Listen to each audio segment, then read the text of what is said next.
If you're watching this video, it probably means you've got to the end of my basic gel printing guide for beginners. I hope, as I said at the beginning, you've been keeping all your prints in an art journal and making note of the date of the techniques that you've been learning, and just a place to house all your prints. This is mine, my very first journal, as I showed you. So I hope you've been constructing one over the course of this course. Just a review of what we covered. So we went through all the supplies at the very beginning, but then once we got into the practical, we just looked at our rolling technique of applying the paint. So they were a few examples of applying our paint, and then we looked at the addition and subtraction, the yin and the yang of our mark making, so where we lay down and lift off.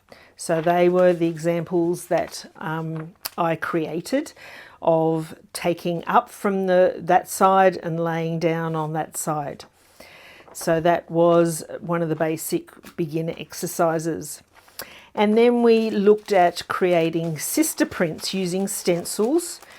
And this was an exercise in using the stencil in the traditional way of using the holes and the positive space, but then using the negative, the actual stencil as a stamp, and creating two different prints, and then pulling those prints onto different substrates, and then the different uses you could use in collage with both of those prints. Then we explored our botanical printing, and I did quite a few different prints. So this was, some of them are the first print, some are ghost prints, and then some of them are stamping with the wet paint that is still on the leaf.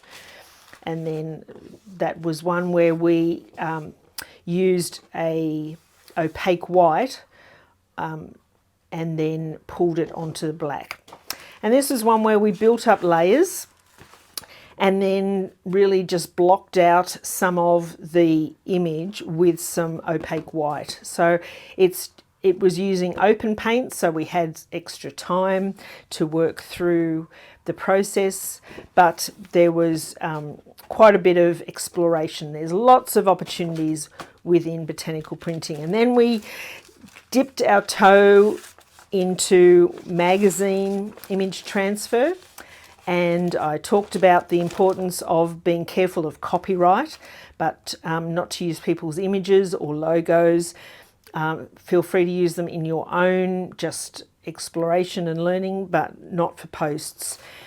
And then the use of typography is fantastic out of some magazines, and that could be used in collage.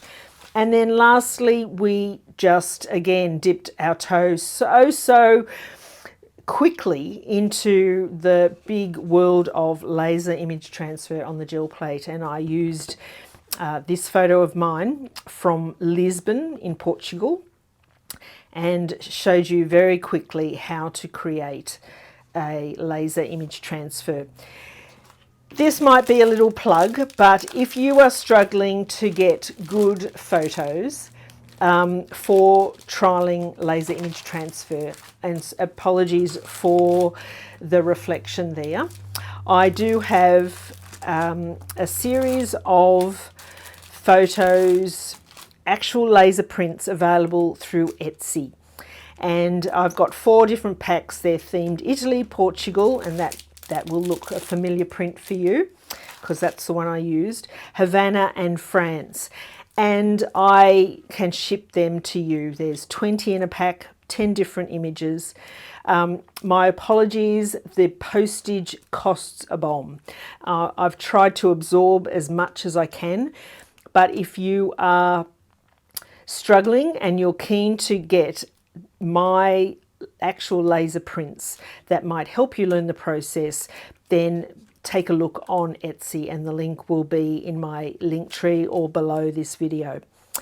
So I hope you've enjoyed the course. I have enjoyed bringing it to you. I love teaching people the joys and the techniques of the gel plate. It's my absolute favourite medium to use in my art. It has so many different applications. There's so many areas that you can explore, far more than this beginner's course, but it will give you a really good grounding and a good starting point to explore the gel plate more. Thanks for watching.